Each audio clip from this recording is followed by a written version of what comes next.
to Dudes Review Brews. I'm your host James. Joe is behind the cameras this week.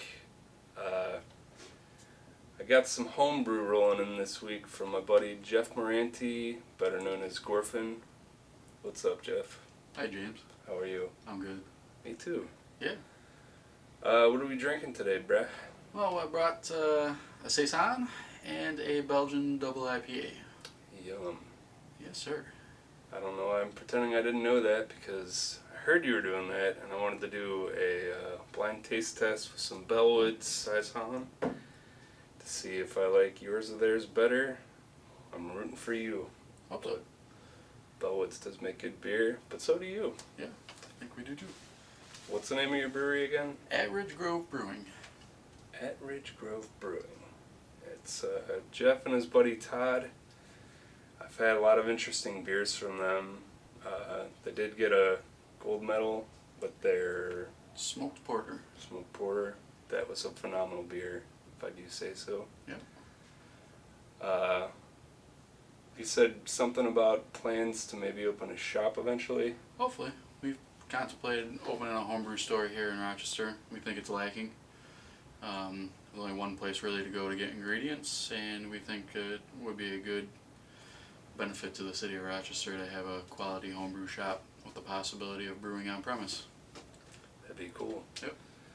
So we had a couple things in the works with Jeff. Joe and I decided we want to make our own beer, so look for that down the road.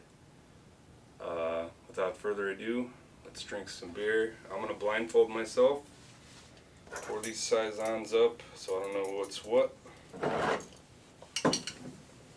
we'll see how they taste.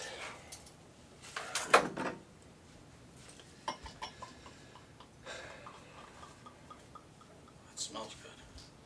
That's for sure.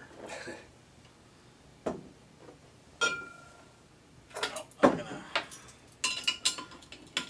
do a little rearranging on it too. Okay. They're definitely different style Saisons, that's for sure. Yeah, I noticed where Jeff said his was a red Saison, so hence the blindfold. I didn't want the color to give it away. Yeah, big difference in color here. Just do a little rope dope. And there you go. We got, oh, there's one.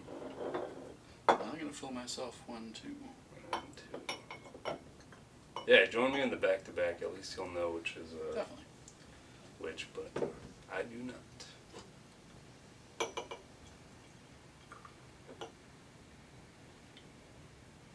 Alright, so I'm just going to call this Beer Left. Beer left.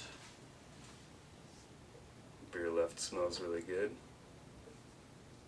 Smelling some yeast, some breadiness. Cool. I can't see shit, but maybe you guys can out there. Yeah. With some color in there. Well, I'm not gonna describe the color to give it away. True. Good call. Alright, I'm going down the hatch. Cheers.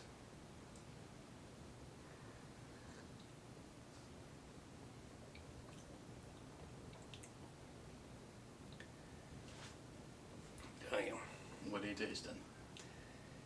Yeah, I mean, I'm not the best at describing beers, I've noticed. Having watched my show, it's very repetitive, and maybe I should take a class to get some other aspects, but definitely tastes like some breadiness going on. I'd almost say like a banana bread, even, possibly. I agree. I would have to definitely agree with that. It's actually interesting to not see it, because now I'm just focused on the taste and smell rather than looking at it and all that jazz.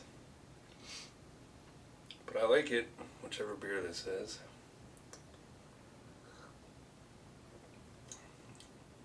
I'm just debating if I should go ahead and drink all this or Go back and forth. Go back and forth. Yeah, let's go. Let's go to beer right. Definitely intrigued to try this one. Okay. Yeah, that's bringing a little funk to it. That might be a giveaway, actually.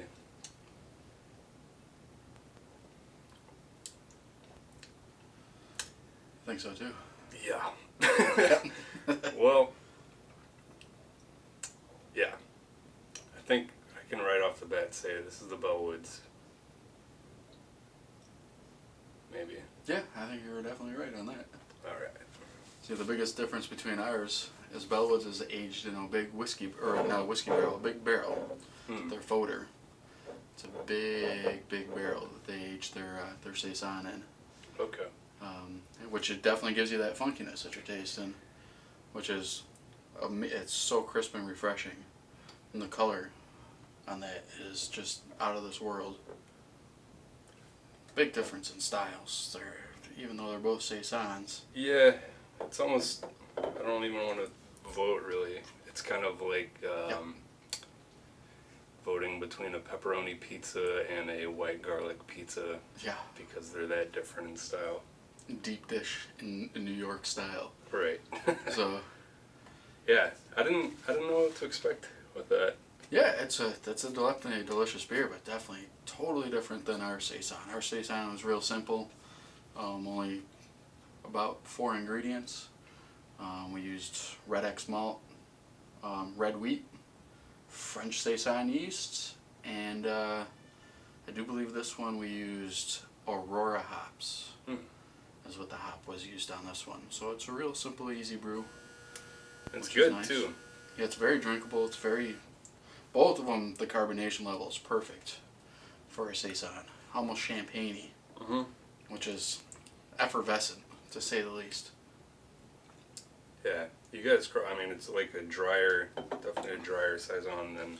Which is what you want from a saison. You want, a saison's supposed to be dry. It's supposed to finish really low on the final gravity to give you that nice bite to it. But the red X malt in this one really gives it a little bit more sweetness, a little bit more breadiness to it at the end there.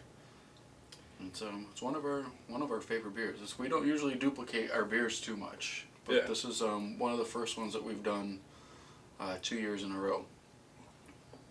If I do remember right, I tried the OG batch of this and I liked it too. It's good stuff. It was really good. That's why we did it again. Yeah. And it held up really well in the bottle. So it's one of the few bottles or few batches that we do bottle. Oh, okay. So, it holds up really well in the bottle, stays really well conditioned, and very drinkable. How old is this beer? I want to say we brewed it in June. Okay. Yep, yeah. I think it was one of our last batches that we brewed before we took a break, a little summer break. Too hot to brew in July. Yeah. So, but great beer, both of them. Yeah. It's definitely, they're both great. Kind of, I don't know, I didn't feel right saying which I like more. So I like them both. Yeah. They're both really good. So, sorry to disappoint any fans that wanted me to talk some shit, but. Oh, jeez.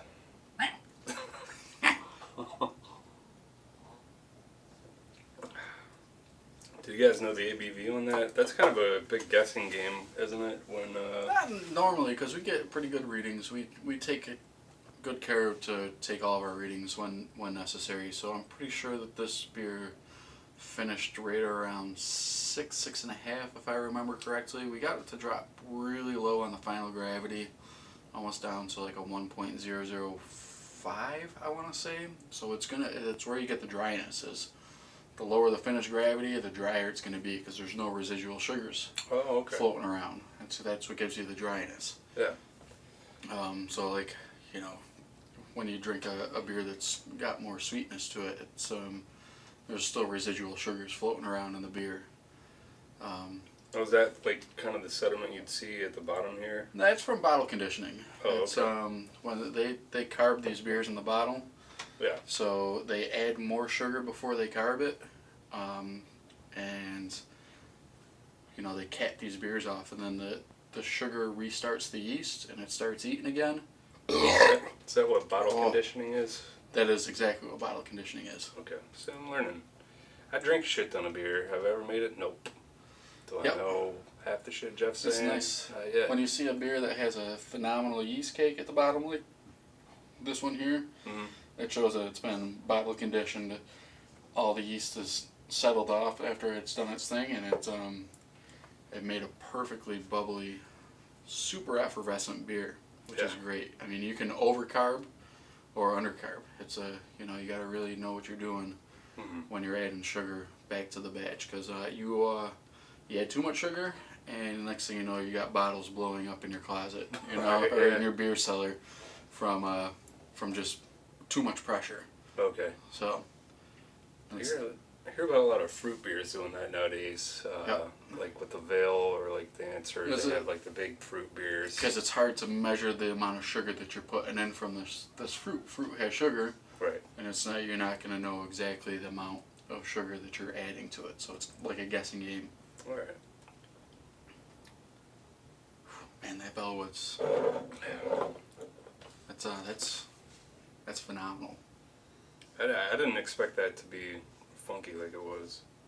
I mean, that was a dead giveaway for me just on smell it. I'm like, something's funky, and I've had the red saison, and that's why I knew. But damn, they're both really good.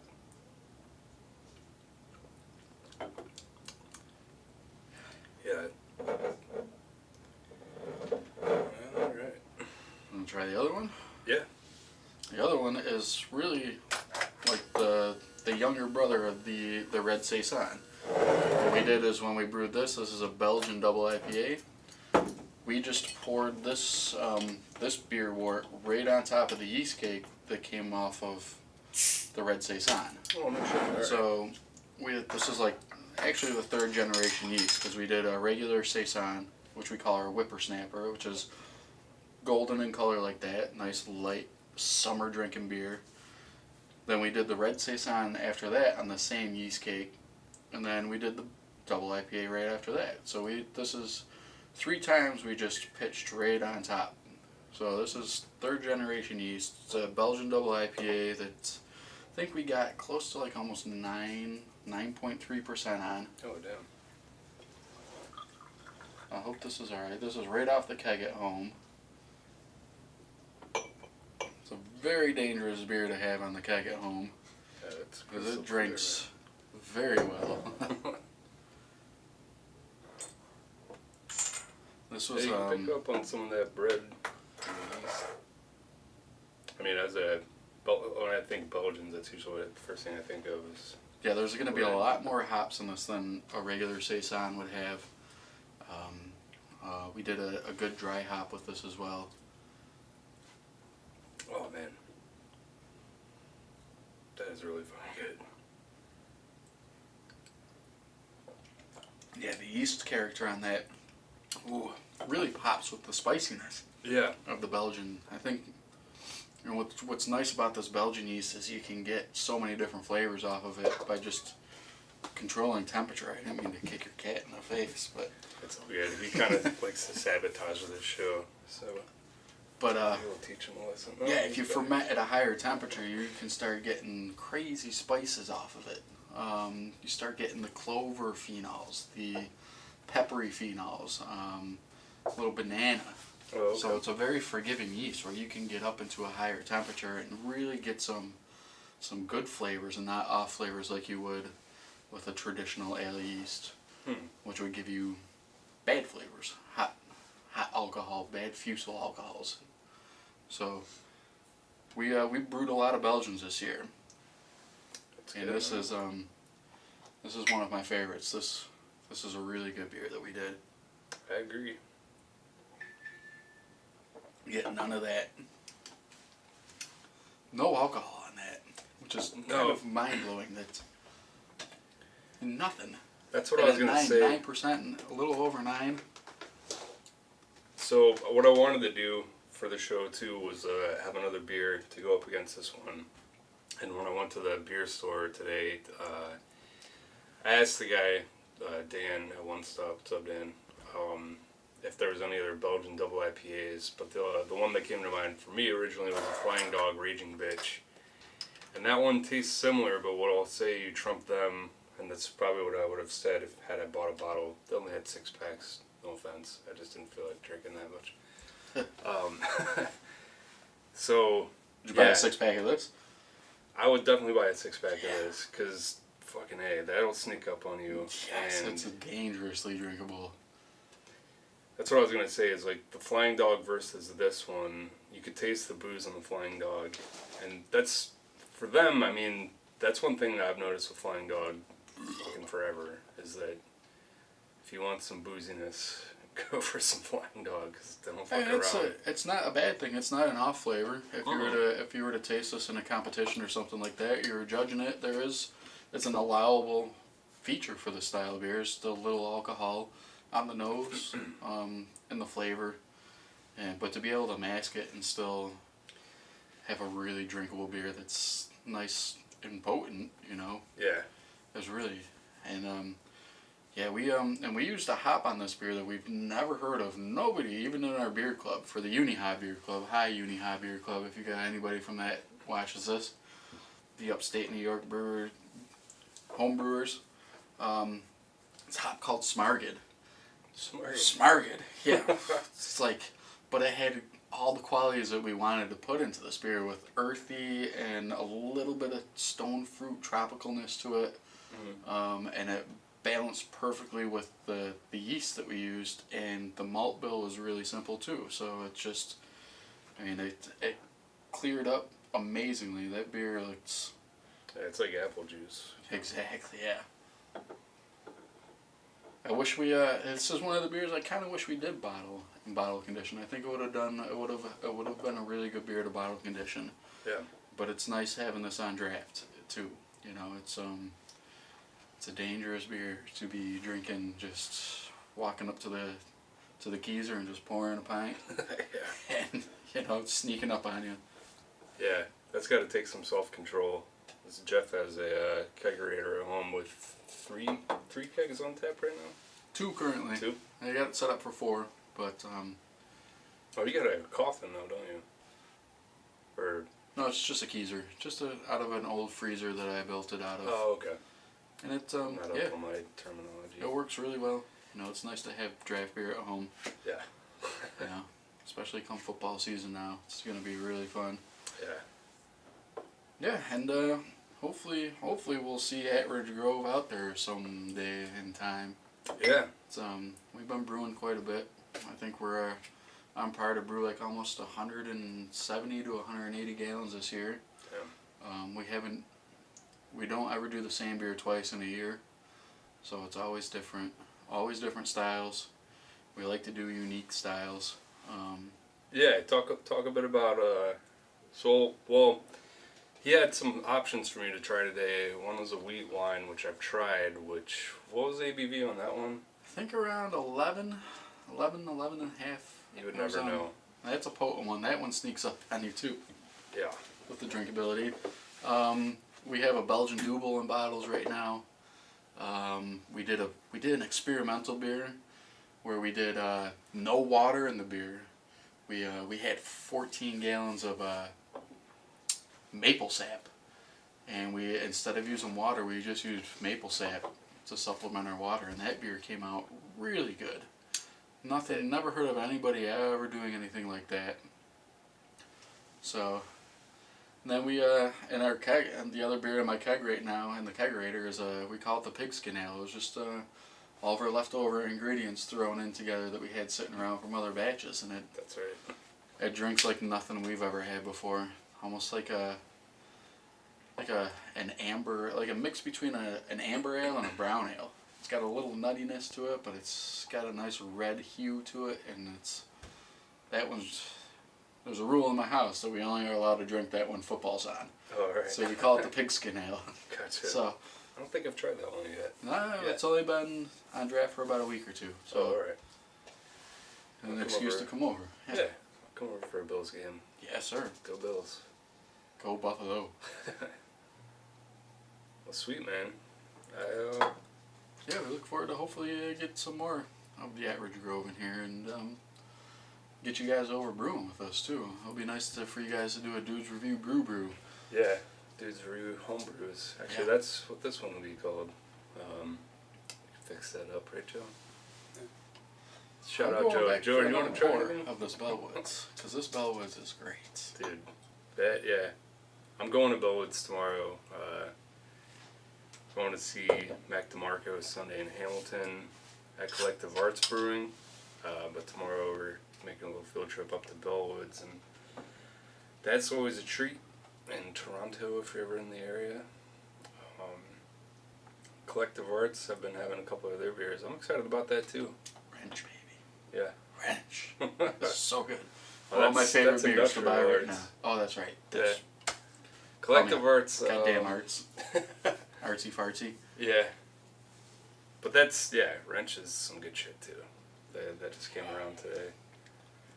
But man. Oh, the funk on that's so nice. Yeah. Yeah, because I did a little, I looked it up, and I wanted to know what that word was, that foder. Yeah. And that was, it said it was a giant oak barrel, like huge. Oh, yeah. So that's what they age it in that, and that's what gives it the funkiness, man. And I bought And this. that's really good. I bought this in Rochester, so it's cool to see Really? some Bellwoods. Yeah, this was at One Stop, Cool. and yeah, they had more, so I might have Yeah. to pick up another bottle. I trusted it though. Once again, to bring up Dan, yep. Asked him if he had that. He said that's a fucking good one, but he didn't tell me it would be funky. So I thought bring that to the table to compare to Jeff's, and Yeah, it's hard to find anything like a red saison. You know, it's hard to find saisons. Period. Yeah.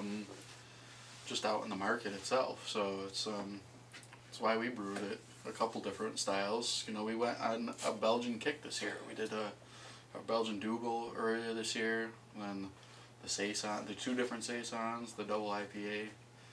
And it was fun. I like the Belgian yeast is a fun yeast to play with. There's a lot of stuff you can do with it. so what? Just I don't know. Why not learn on camera? So to go from a Belgian to a Double to a, do you pronounce it Tripel or Triple? Tripel. Tripel. And then a there's quad. Quad. I like, that's easy. Strong ale. That's my favorite numbers for it. But so how do you go up the It's ladder there? really just your grain bill varies differently because you got your single, which would actually look like this right here, and then the Double's stronger, but it's darker in the SRM. The color is going to be way darker, and then a Tripel is back to the light side, but it's also strong. So it's going to be a lot stronger than a single Trappist. Okay. Than a Double is. Gotcha. And then the quad is dark malts, but stronger as well. Oh, okay. So it Finally really just clicking gets up out. in Yeah. higher and higher in ABV, and the grain bill changes with like every other one. You go from light to dark, from light to dark. So it's basically like whatever ingredients you're using. Exactly. The yeast is kind of similar. I'm sure there's different. You're gonna use a different yeast because you want like a more potent yeast to be able to handle the amount of sugars that you're giving it. You don't want to give it like the French saison yeast and expect it to get a quad off of it. That would just strain the yeast and give you horrible off flavors. But yeah, the Trappist monks, man, they know their shit about beer, man. Yeah. It's really crazy. And yeah, Belgium's one of the places I'd love to go and see and taste and tour around and see how they brew, and they've been doing it for centuries. Yeah. Centuries. That is crazy to think about. But I guess beer's kind of intriguing anyhow. I mean, you got your Joe Schmoes, no offense, Joe, that would just drink Budweiser all day and be happy. Yep. And no, this And isn't. that's how it Now was. it's starting to sound like I'm targeting Joe. I'm not. Man, that's how it was for decades after Prohibition. It was just all the light, pale, lagers, light lagers, and But at the same Pilsners. time, in a world view, like, yeah, the monks were doing their thing. Yep. Like, they don't know shit about Prohibition. yeah, the other side of the world was still doing their thing. Yeah. And, finally America caught on to what was, what's good beer. And there's so many different styles of beer out there that you can you know, it's like being a chef, but you know, you got so many different ingredients to use to make different things, and it's fun to experiment and make different beers. And we have a good time brewing all these different beers, and it's really nice having people enjoy our beers. You know, we've made it to a couple good parties and competitions. We've served our beer at homegrown and hometown throwdown and stuff, and had people vote on our stuff, and it's awesome to be able to see just people sit back and enjoy your beers. And you know, I get jealous of all the breweries and seeing these brewers and just being able to, you know, enjoy their passion of brewing and serving beer and making awesome beers. And Rochester's really got it going on with beer right now. And Yeah, they do. It's a great time. Great time to be a beer drinker in Rochester. I'll agree. I remember moving up here, and I moved up here from Virginia when I was 17, and yeah, I'll admit, I drank underage, but LPP. I was already starting to eyeball like the different weird beers, and people, that's what they would say. I'd show up at a party, was here in Nevada, James, what the fuck are you drinking? That's some weird shit. You're a weird dude. I'm like, well, agreed on the weird dude part, but Yeah, this beer's good. Man. Fucking try it out. Number 9, man, was my gateway. Number 9 and Sammy Adams Oktoberfest back in the day was dude, Sam Oktoberfest. Some of my gateways, and then like at Fitch shows too, drinking some Fat Tires and stuff like that. You would experience so much different stuff that was out there than Natty Ice or Bud Light, stuff like that you were used to, playing beer pong and stuff with the horrible beers. And then finally got some really tasty treats, man. Yeah. They do the job. I kind of wish we had some of this stuff back when we were younger, because them Natty Ices were horrible, but they did the trick. It would have been nice to get a little, you know, a nice potent IPA to really do the number. Yeah. I was telling my wife the other day, obviously I love the craft, but I'm starting to delve back into like your run-of-the-mill shit, because I'm getting old. I get drunk too quick. Yeah. I'm like, I always keep Jenny Light at home, man. We always keep Jenny Light just as the, you know, alright, it's a Tuesday night. I don't think I want to drink a 7% double IPA or something like that. So it's hot out. Grab a Jenny. Crack a Jenny and, you know, quench your thirst a little bit. Or even if you're trying to rage, like, it's a marathon, not or wait, how's that saying go? It's a marathon, not a sprint? Not a sprint, yeah. I was going to say not a race. I'm like, dude, that's a race. Marathons, I do think are races, yes. But no, man. Yeah, and everybody's wetting their whistle with some crazy shit. Well, it's also great to see Jenny doing their thing, too, and embracing the craft scene. Having one of the oldest brewery in New York State, a couple miles away. Yeah. And embracing craft and putting out good craft beer too. You know, they got a good barrel aged stout coming out next month. That What? Yeah, it's the September beer, man. It's gonna be their Risky Spies last year was pretty awesome. Oh God, yeah. Yeah. I remember that. Yeah. So Dean Jones has got it going on, man. He's not afraid to dabble around, and you know, I heard somebody talking about their Schwartz beer. Oh yeah. Who effing brews a Schwartz beer, right? Right. No, it's cool, and it's funny too to like see. Well, Jenny's killing it though, because they're still doing their shit. Yep. But they're also doing well, adapting to. Exactly. I mean, today's new age, there's literally like probably a million fucking beers. Who would have thought the beer of the summer would have been a goddamn fucking Kolsch from Genesee? That beer was so fucking good. Had I known at the beginning of the summer that they were only going to do 2 batches of it, I would have bought cases, and we'd be drinking it right now. It was perfect. Perfect summertime beer. It was great to be sitting next to a pool or by the lake, just crushing Jenny Kolsch. Yeah. Ruby Red. So, yeah, this Rochester's beer scene, and then the home brewers too. There's so many good home brewers, and it's great to see all these startup breweries, these guys that used to compete in the homebrew competitions and, you know, getting jobs or opening breweries themselves Yeah. at these local breweries, because there's some really good brewers out there with some really good beer, and it's nice to see them go to the masses. You know. Yeah. For sure. I know there's at least one more opening in the city in the next month or two called Sager. Oh yeah.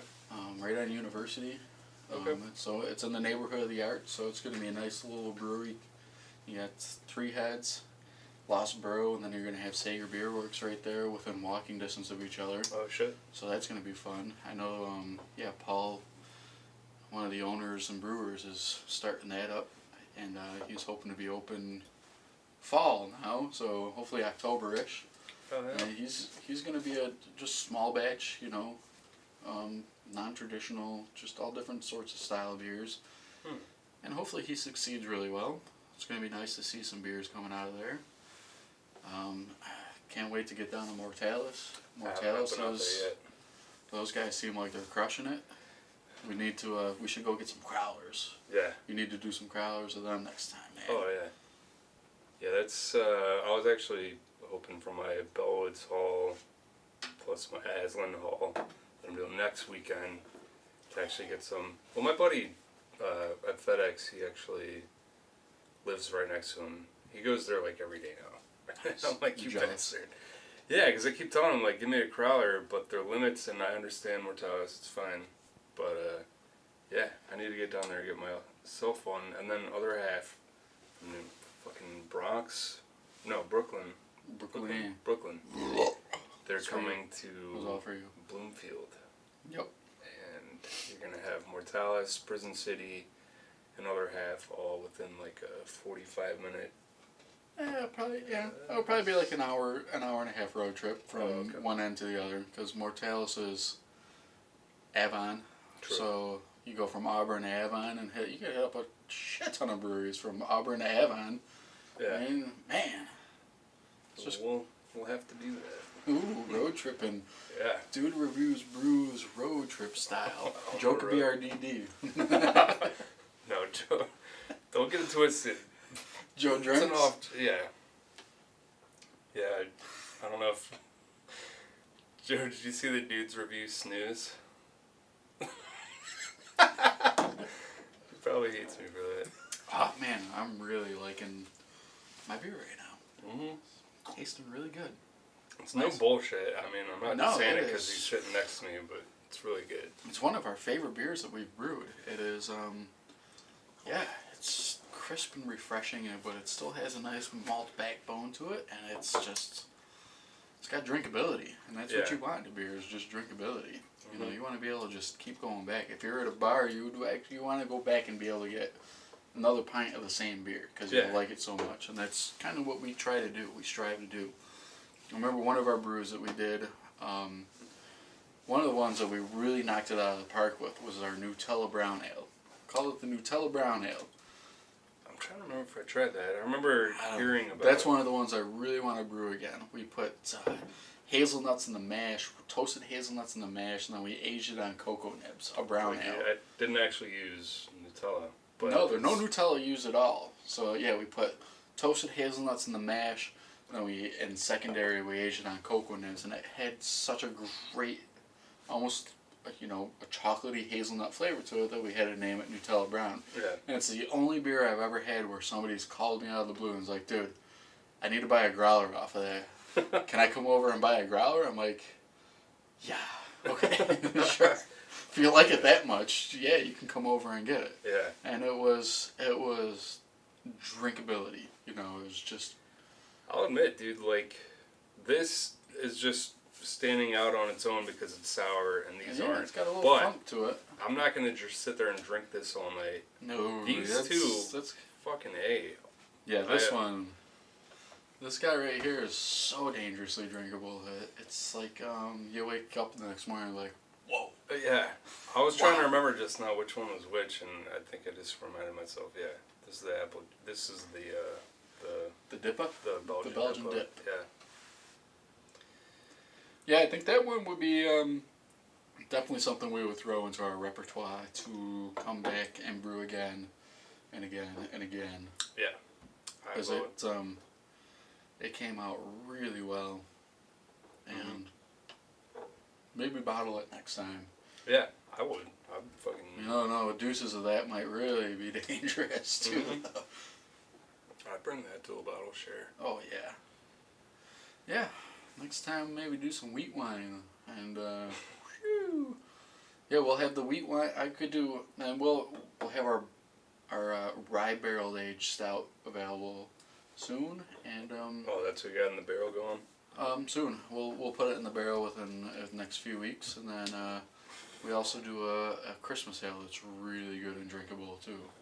Our Christmas ale is really... I'm kind of very picky with fall beers, especially no pumpkins. I do, Southern Tier's pumpkin. Pumpkin I do like is... that, yeah. It's a pumpkin pie in a bottle. Yeah, It's that's outrageous. good.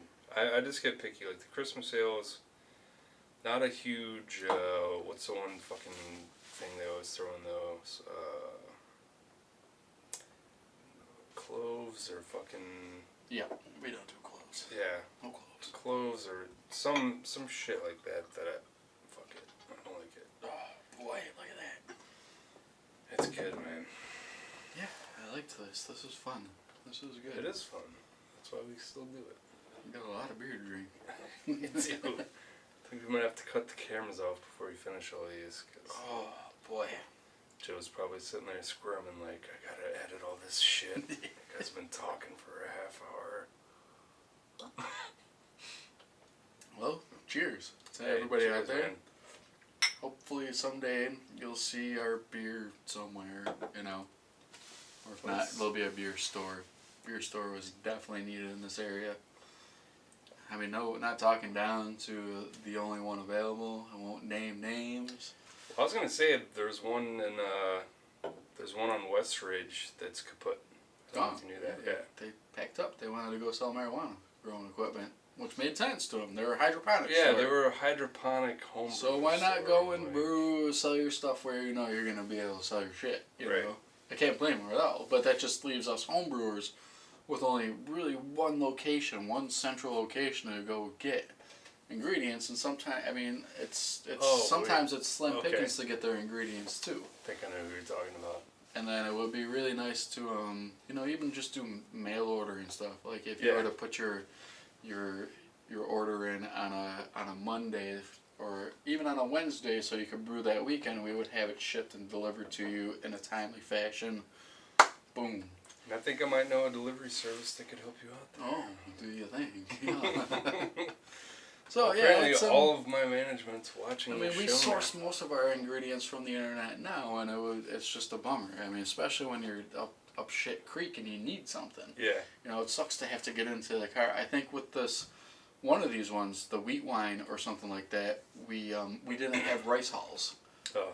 You need rice hulls when you brew a wheat beer because there's so much in there with wheat. Yeah. Shit gets stuck. It's called a stuck sparge. Oh, okay. And that's when the liquid stops flowing. Yeah. Because there's just so much sugar, and the wheat, and you add rice hulls to it. It just adds more. It's like a filter. It's almost like a filter to keep the stuff flowing. Yeah. And we forgot to buy rice hulls, so we had to take 45 minutes out of our day to go buy this. Yeah. It would be nice to even just have a delivery service. If you for an extra few dollars, we'll come and drop it off to you. Yeah. If we're in the store, all right. And that's why we want to do the brew on premise too. So we're also brewing beer that we can serve. You can come and brew beer with us if you wanted to do like a bachelor party or something. Just Painting with a Twist, but yeah, exactly. But you come in and brew your own beer. Come in and brew a 5-gallon batch. We can either keg it for you or we'll bottle it with you, and you take it home with you for a set price. And just teach you the aspects of home brewing, and then maybe you want to buy equipment down the line, and then come back to us for ingredients. Yeah. Because you learn the steps that go into home brewing. Start out with just extract brewing. All it is just simple bags of DME or liquid extracts, simple stuff. Work your way up to all grain. We can show you how to do it. Brew in a bag. Where all you need is one kettle and a big mesh bag. And you can brew right using that. You make really good beer at home. It's really not that hard to brew really good beer at home if you know what you're doing. Yeah. And it's nice to, we think Rochester's a good place to teach people how to brew good beer at home, Right. Obviously, you can do it, Clear as day, man. I was literally impressed. Like, I'm not gonna name drop because drinkable beers at home. I know some dudes who homebrew, and I've had their homebrew. Oh boy. Yeah, I know. I've stewarded competitions, and I'm not a beer judge, but I've sat at tables and tasted some beers that are entered, and you kind of wish that these people would die. No. I've had my palate ruined, man, ruined. But then you learn. It's nice to be able to know what the aspects of what it takes to make a beer, and all. It's nice to know that all the hard work and effort that these brewers put into crafting this thing that you enjoy. Yeah, well, you give me hope because you get such an appreciation for what's put out, especially really good beers. Yeah. And it's great to know the hard work and effort that's put into making a high quality drinkable beer that you want to go back to again and again and again. Yeah. Oh. No, it's pretty amazing. Like, well, just to know like a dude that, like I said, I mean, I have a lot of friends who homebrew. None of them will even like fucking share it with me because they're like, you don't want that.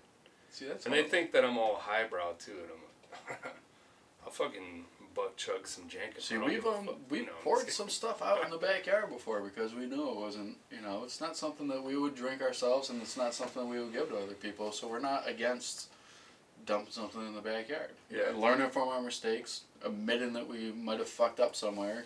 That's what happens when you brew beer. How bad is when you homebrew and you get drunk and you're making homebrew, you might forget a step. You might forget to rinse this one container, especially if you're drinking potent homebrews while you're homebrewing.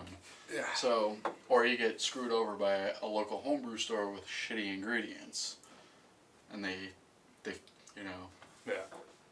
They ruin your nice, awesome batch of deliciousness. You taste it and it tastes like a smoky Band-Aid, and and then you have to go dump 10 gallons of fucking beer in the backyard.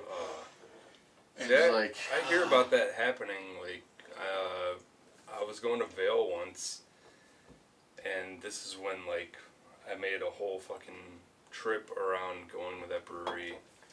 Got my wife all pissed, and then we show up there. They're like, we had to dump 4 of our tanks. So that means out of the 5 beers that they were going to put out that Tuesday, they had to dump 4. They had 1 can available, and I got it. And no offense, Bill, but it wasn't very good. And I was like, fuck. How bad does it have to be? Imagine having to dump the size tanks that they have too. Well, that's what I'm saying. Like, throw a fucking party. Like, how bad does it got to be? Like, I know it's not up to your standards, but unless it tastes like literal butthole, which I know millennials, no offense, you like to eat butthole, but it could be bad. I mean, they could have just forgot a step somewhere of just rinsing something out after they cleaned it and not sanitized. And then it gives you, like, if you forget to rinse something out after you clean it, all the chlorine's left behind, and you get chlorophenol, which just tastes like fucking dog shit. Like, literally, it must be hot pretty garbage. Bad, yeah. All right. But give them credit, even if it wasn't hot garbage, if it wasn't up to their standards, you got to still give them credit for not willing to serve it to their customers. They took the loss. Yeah. And it is what it is. It's better to dump it than to serve your fucking customers shitty beer. Right. You don't want to. I would have never brought over something that I didn't enjoy myself. If I had beer here that I thought was mediocre, I would have never brought it over to you. Yeah. Well, I appreciate that. Good. I'm glad you like my beers. Yeah, I love your beers. Your beers are fucking killer, man. Well, that means we just keep on keeping on with our brewing. Keep doing what you're doing, man. Keep brewing what you're brewing. Hopefully we'll make some more medals. There's only really one more good competition left in New York State, and get out there and vote, guys. You can't. You got to be a beer judge. Well, Go out and learn how to drink beer. Be a I beer meant judge. politics, motherfucker. Oh. No, I'm just kidding. Fuck all politics. Fuck them all. We're all screwed. One thing you don't bring up at parties. Wait. Oh, clinky This clinks. one. Let's save Oh. that Bellwoods for last. Yeah, nice. There's no yeast cake in that baby. Cheers, Clinky bro. clinks. Thank you. Thanks Thank for you coming for- on our show, Jeff. Thank you for drinking my beer and enjoying it. I hope you did like it a lot. I do, man. Anybody who knows me, I'm not a liar. I'll say some. Maybe fucked up next shit to time prove we'll it. have a logo and some labels on our beer or something. Just Oh yeah, we'll be all swagged out. Attridge Grove, baby. Attridge Grove. Cheers to you, Thank to you. Todd. Todd Jack, Todd, you better watch this, Brett. my brewmaster. I'm just a brewer. I don't do shit. I just clean. Todd's my man. He makes all these recipes. And look out for Joe and I's beer that we're probably going to throw a raffle out there, brew the beer, bottle some. No, we'll bottle. We can bottle You it know, up. Oh yeah. I was just saying for the You're fans. just gonna have to you know. come clean. That's fine. The fun and enjoyment of bottling beer is just cleaning, baby. We'll have 2 edits of that whole experience. The fun part and then the reality. Yes. The dregs of scrubbing 100 bottles before you fill and cap each one. Oh boy. Yeah. Can't wait. Yeah. Alright, well, this has been Dudes Review Home Brews. Thanks for watching our hour-long special.